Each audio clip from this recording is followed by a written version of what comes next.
Hi, Bambinder Singh Gill. Thanks for the question. Actually, sometimes we take it for granted that everybody understands all these acronyms. So HMO is a house of multiple occupation, which is where, imagine bed sits back in the days. A house has got, say, 3 bedroom upstairs, living room, dining room, and people use those two living, dining into and convert it into 2 extra bedrooms. So the house becomes 5 bedrooms, 3 upstairs, living, dining or bedrooms. Then the kitchen and bathrooms are communal areas. So 5 people share the bathroom and the kitchen. And that's what we mean by HMO. You say, please talk about cost as well. So there's multiple costs.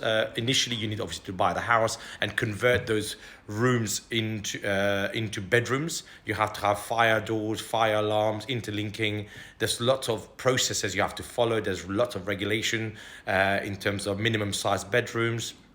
Then only when you've met all of these, you get a HMO license. On average, it's about £1,000 to get a HMO license.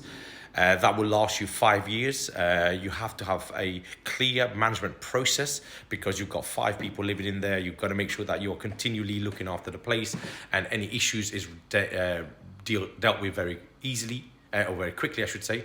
The other thing is there's bound to be challenges you face when you have 5 people living in the same area that are not related to each other. So how will you manage that? The next thing is you get a mortgage for HMO product. You can't just get a normal mortgage. You have to get a HMO mortgage for that house. Thereafter, you then rent the rooms on, for example, spare rooms or open rent.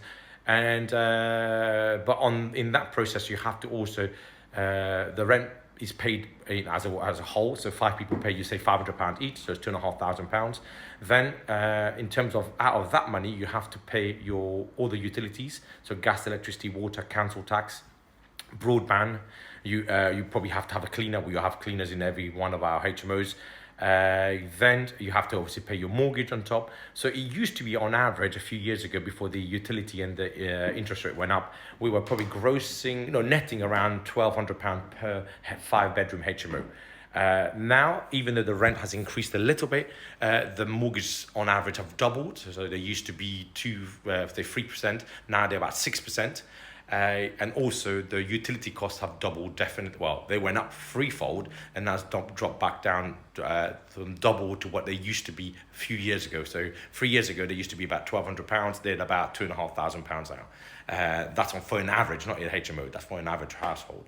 So the cost of running HMOs has dramatically increased. So that £1,200 that we used to net there, but this is now around £700-800. So if you don't have volumes and you've got one, actually there's a lot of hassle for you to get into that strategy. But that's in a nutshell what HMO is.